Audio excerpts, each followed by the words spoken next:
All right. Obviously excited, like I said, on Sunday to be back in this. It's not something you take for granted. And it's not maybe as easy on the outside as what it appears, or easy on the inside as what it appears from the outside. But just happy for our guys to be able to get back in this position. Obviously having a game in Milwaukee has its advantages. We've also talked about the disadvantages and the distractions. So I think we did a little bit of shooting and some light stuff on Sunday. Started preparation yesterday and again today, and just mix stuff up as we go through the week. Not full blast, high volume work, but just keeping guys sharp and doing a lot of mental things too, and taking the deep dive into Colgate as we go through the week. So we're excited to get over there tomorrow night and go through everything on Thursday and get ready for Friday night. Jeff? Questions?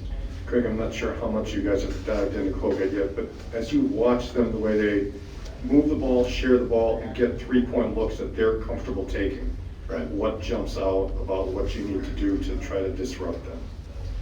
Well, when you're a good shooting team, typically you're a good passing team. They typically go hand in hand, and you watch their assist numbers and how they score off the hockey assist at times. The ball moves really well. They don't over dribble it. They've got smart old guys. Obviously, you're at Colgate, you're pretty smart. So, old guys too that have played a lot of basketball and have come up through together with that core group for the most part. So, had a lot of success. 4 of the 5 on the floor all the time shoot it really well. They don't take bad ones. They just play. It's kind of like watching a group of guys, old guys at the YMCA that just school the heck out of the young guys, and just are smart. I've seen more jump stop, pump fakes, and pivots, and it looks like one of our drills, watching them play in terms of how they take advantage of just being fundamentally sound. Defensively, I think play very smart for who they are.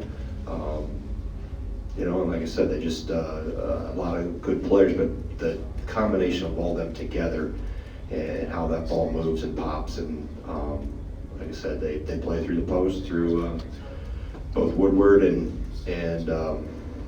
Records, the starting 5. So and then both guys are good passers too out of there, so they put a lot of pressure on you in different ways. Jesse? Greg, you've talked before about how Johnny looked like a different player when he got back this summer from the FIBA World Cup. At what point during the season did you realize he could play at the level that he's at, where he's first-team All-American now? And what would you say has impressed you most about what he's been able to do on the court to sustain this? Well, I think where it really probably became most evident was out in Las Vegas, when he was able to do that, and specifically against Houston, just because of the level of athlete and experience with that group, and how Kelvin had that group playing, or has that group playing. And then we came off of that, went to Georgia Tech.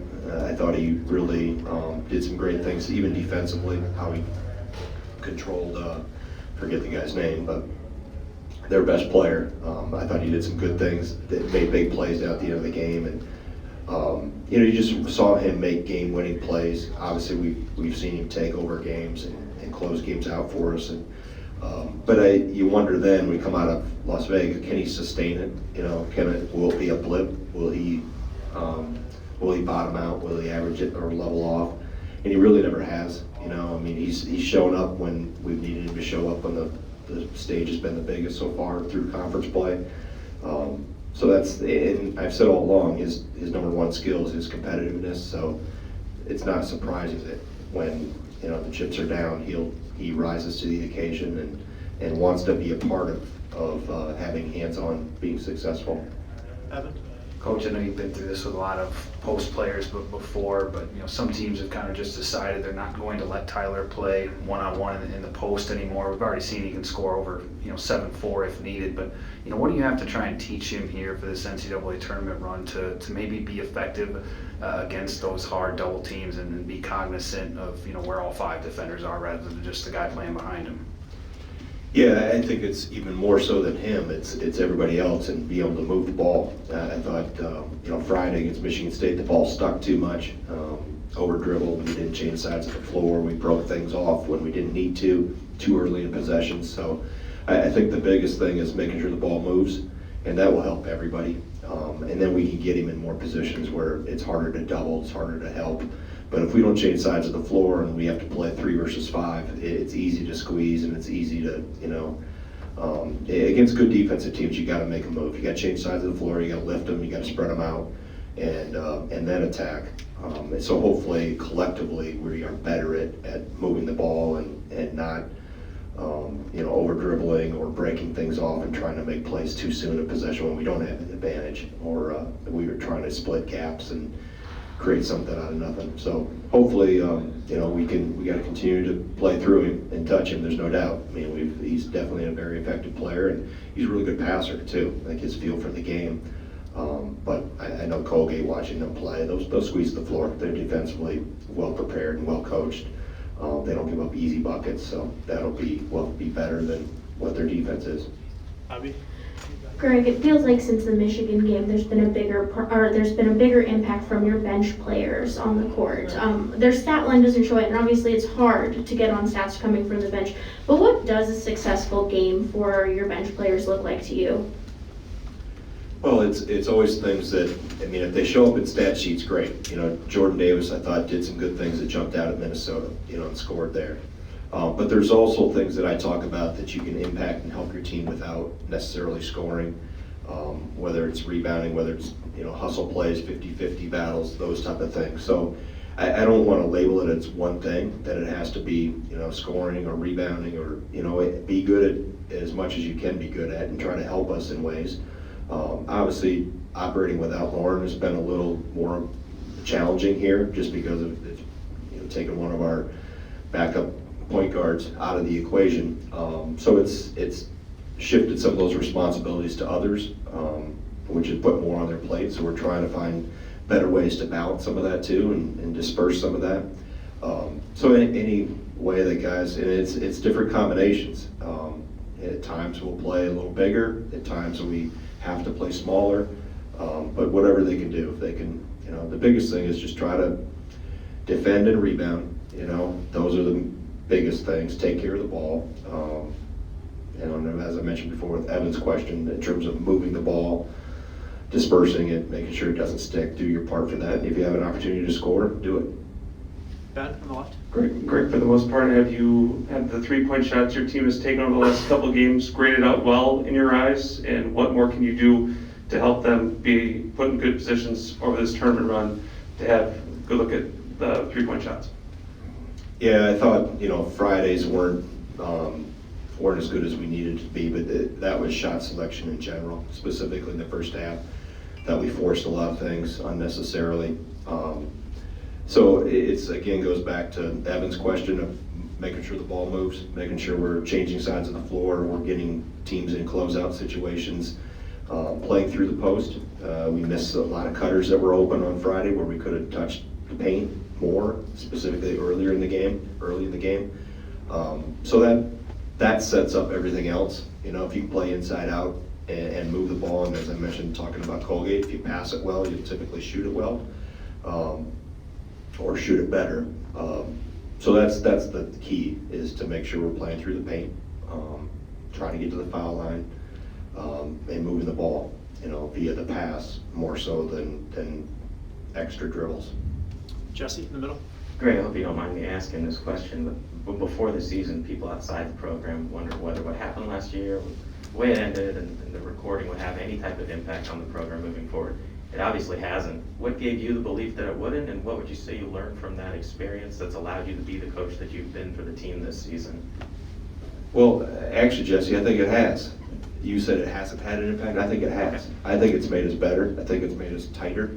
I watched this group come together, and even the day back in June when we gathered and we talked about it, how I saw them just encircle that locker room and talk about that, and how they were frustrated with that inside information got out, that somebody would break that bond or that code of the locker room, so to speak, that would betray others in that. And I didn't talk about me, I talked about the sanctity of the locker room, of, hey, when everybody in here, we trust each other. And I watched that day, I think it actually helped us, to be honest with you. And it really brought that group together and kind of galvanized them and set them even further down the road on their mission. So that, hey, this is us. This is going to be about us, and we're not going to let things from the outside divide us. Not going to let them detract us from what we want. And I mentioned Sunday when I got asked about when I first saw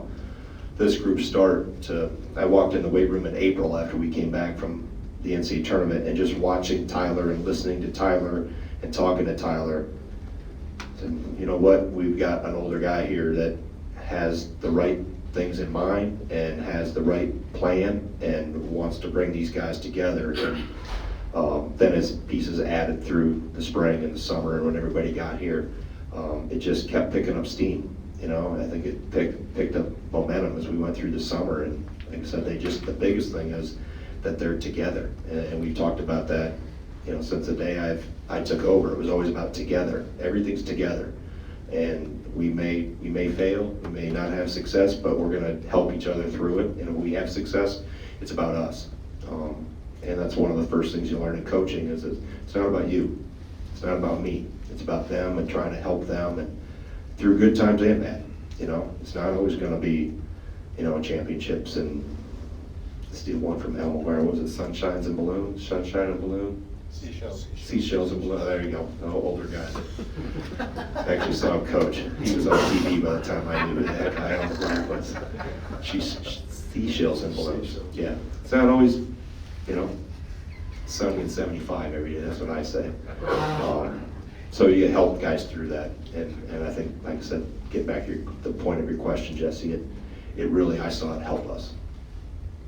Jim on the left. You've had plenty of 8 p.m. games, so I don't know that a 9-ish start is that much of a difference. But do you even consider that? I guess, and part of that is just the long wait all day. Yeah. How much does that affect? Yeah, I mean, it's definitely, you try not to overanalyze it, Jim. Although we talked early in the week when we did find out the game time, how do we structure, and we're sliding practice later every day, and then we're actually going to do a team meal tonight a little later. So just trying to, these guys are night owls anyway, they're not like you and me. Right. 9 o'clock is my bedtime, or at least I'm thinking about it. I think we've had, 8 o'clock, whatever, Eastern games, 9 o'clock Eastern games, so yeah, it's a little different. But in terms of the downtime, when we don't have media obligations in Milwaukee, we've already started with, video preparation, showing them some things with Colgate, and we'll do that to kind of break up the day and maybe take them for a walk or something. I don't know what else we do, but we have more. Typically, we throw our scout on one day, and we're going to divide it and kind of spread it over 3 days, just to try to, number one, help them more because it's not a common opponent, but secondly, also to fill in some of that dead time. Zach on the right. Greg, when your assistants are putting together the scout, how far back do they go? I mean, because this Colgate team played one way, or was the type of team one way, started out 4-10, and now they've won what they've done. How far back do you guys go? And also, I'm sorry. Go ahead. Also, another question with Johnny.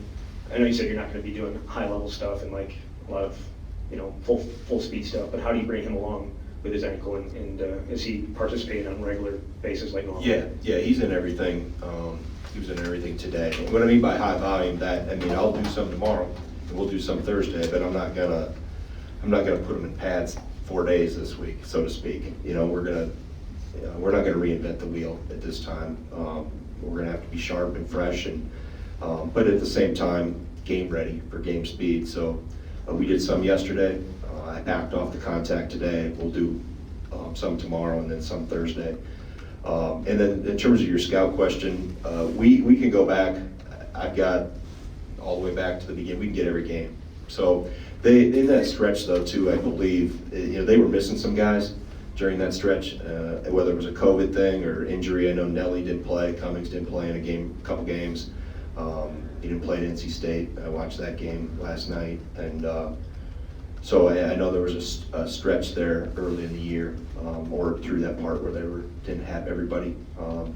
But obviously in that league, it's a well-coached league. It's Matt's done a great job, and I've known him since he was an assistant with Fran at Temple. He played for Fran Dunphy at Penn, and then he was an assistant at Temple with Fran before he got the Colgate job. So like he came in here his first year back in 2011. So yeah, I mean we can see any game we need to see.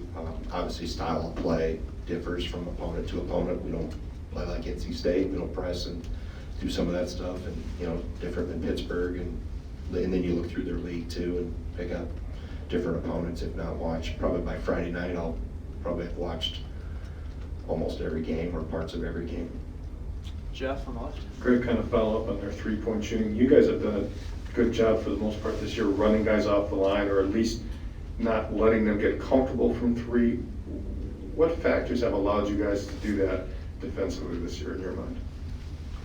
Well, I think it's part due to you have to have smart guys that are disciplined and understand the importance of it, and you combine that with a system and a philosophy, and I'll say rules, but it's really it's not, well, you can break a rule and be taken advantage of, so to speak, in terms of making a mistake. But how we build really our defense, it's a lot in line with minimizing threes, with how we guard certain screens, where we send the ball, those type of things. And really that started its evolution back in Platteville, because you think about it, when you're in Division III, what do those guys do? They all shoot it. And so you better be really good at having a plan at trying to minimize and contest as much as possible. And it's not gonna, and the game has changed. It started to change back then with just bigs that shot threes. It used to be just the 1s, 2s, and 3s. And I remember our last few years at Platteville, when we were pressing, other teams would always run their 4-man, who we had on the front of the press on the ball. They'd run him down to shoot threes, because our matchup would have to go from on the ball to find the 4 on the other end. So that was a little bit of the start of the backing off of the press because of what happened in transition with threes. So, but just adhering to our plan, staying true to it, and but when you have good players on the other side, then they counter what you're doing. So it's a chess match, so to speak. Abby on the right. Greg, you mentioned with Bowman out, having to kind of divide the responsibilities a little bit. I was wondering if you could explain how that has affected substitution patterns, and then are you staggering subs in a way you prefer not to, kind of not having that extra guy? Well, yeah, I mean, it's given more minutes to Chucky and to Brad. Chucky picked up a little bit of it. I don't know, what was Lauren playing, 10 minutes, 12 minutes a game? So we've divided a little bit of, Lauren gets a little bit more, and when Chucky gets a little bit more, and when Chucky comes out, Brad goes to the 1. So it's put a little more on his plate. So just trying to find better ways to, disperse that a little bit. Early in the year when I had Chucky and Lauren out, I played Johnny at the 1, back when we went against your Loyola Ramblers. But I don't want to have to go back to that, so we have to. I think Johnny's, comfortable where he's at. But I think we can continue to, mix and match. Timeouts will be longer, in the NCAA tournament. The media timeouts are longer, so trying to strategize around them a little bit with subs also can be a way to get guys more rest without really their minutes looking the same on the score sheet, but taking advantage of a little bit before and a little bit after the extended media timeouts. Just a follow-up for you with Jacoby and Jordan having to kind of change responsibilities, not change, but adapt responsibilities. How have you seen them step up to that, and just how have you seen them down the stretch? Well, it's somewhat related to Jeff's question. I think as they've gotten more experience, they've gotten better on the defensive end with adhering to the guidelines and the rules, so to speak, for lack of a better term, of paying attention, knowing when to chase a screen, how to force the ball to a screener, making sure you're not getting them to get too philosophical and strategic here with, how do we disrupt back cutting, those type of things. They've gotten better at it as they've gotten burnt by it in practice, or they've had things happen in a game where are good teaching opportunities for them. So I think just with both of them, it's just a matter of to continue to compile experience.